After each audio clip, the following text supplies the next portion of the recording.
As an engineering student, I specialize in international agro-development.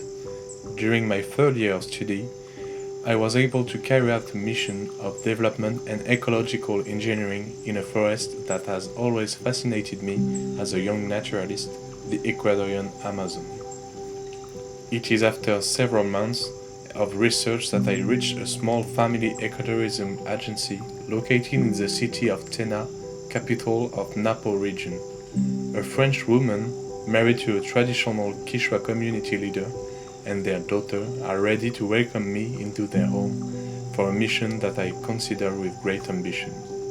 They offered me the opportunity to be housed and fed in exchange for a job that combines agronomic knowledge, development, naturalism and photography. My mission seemed at first sight well defined and took place around their ecotourism camp on the territory of the Kishwa community.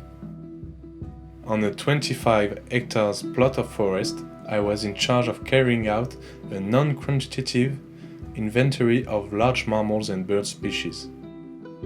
The inventory is intended to attract tourists eager to observe the wilderness around the camp and to develop the activity of the ecotourism agency. The camp allows a lucrative activity for the agency and is a model for others. Indeed, the existence of this camp proved the economic interest that the preservation of the ancestral forest can have to the detriment of the sale of timber, monoculture of cocoa, or poaching. In addition to this mission, I was in charge of decorating the camp with some typical crops of the region, such as pineapple, cocoa, and other medicinal plants. My first mission led me to create a methodology for the inventory of species with the means at my disposal, the time available for this task, and the final objectives. I, therefore, had to place camera traps to capture the passage of nocturnal and shy animals or to record GPS points each time I distinguished a bird that I could identify or located the traces of animals' passage.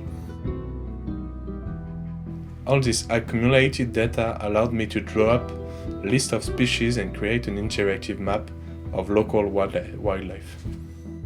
Unfortunately, my days were also punctuated by physical and not very rewarding jobs, putting my strength and resistance to work in this atmosphere of overwhelming humidity.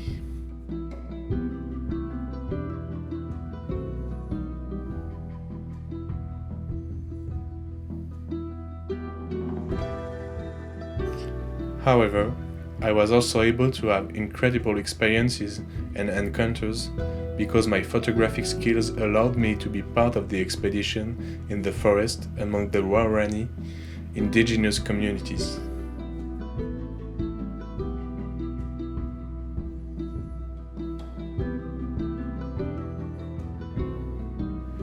Over the days, I was able to document the wonderful wildlife of the Amazon, the many hours of canoeing, and a few days spent in the nomadic Guarani communities of the Curare and Nushino Rivers region.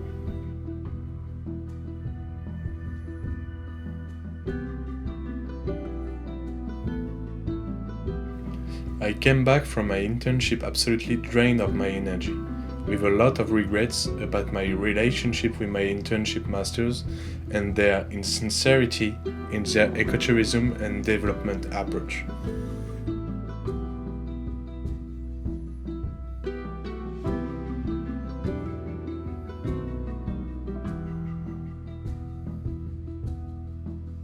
But this is only a detail in comparison to the amazement I was able to experience, the dreams and ambition I achieved, and above all, inspiration and motivation acquired to return as soon as possible to visit these forest communities and their wonderful country.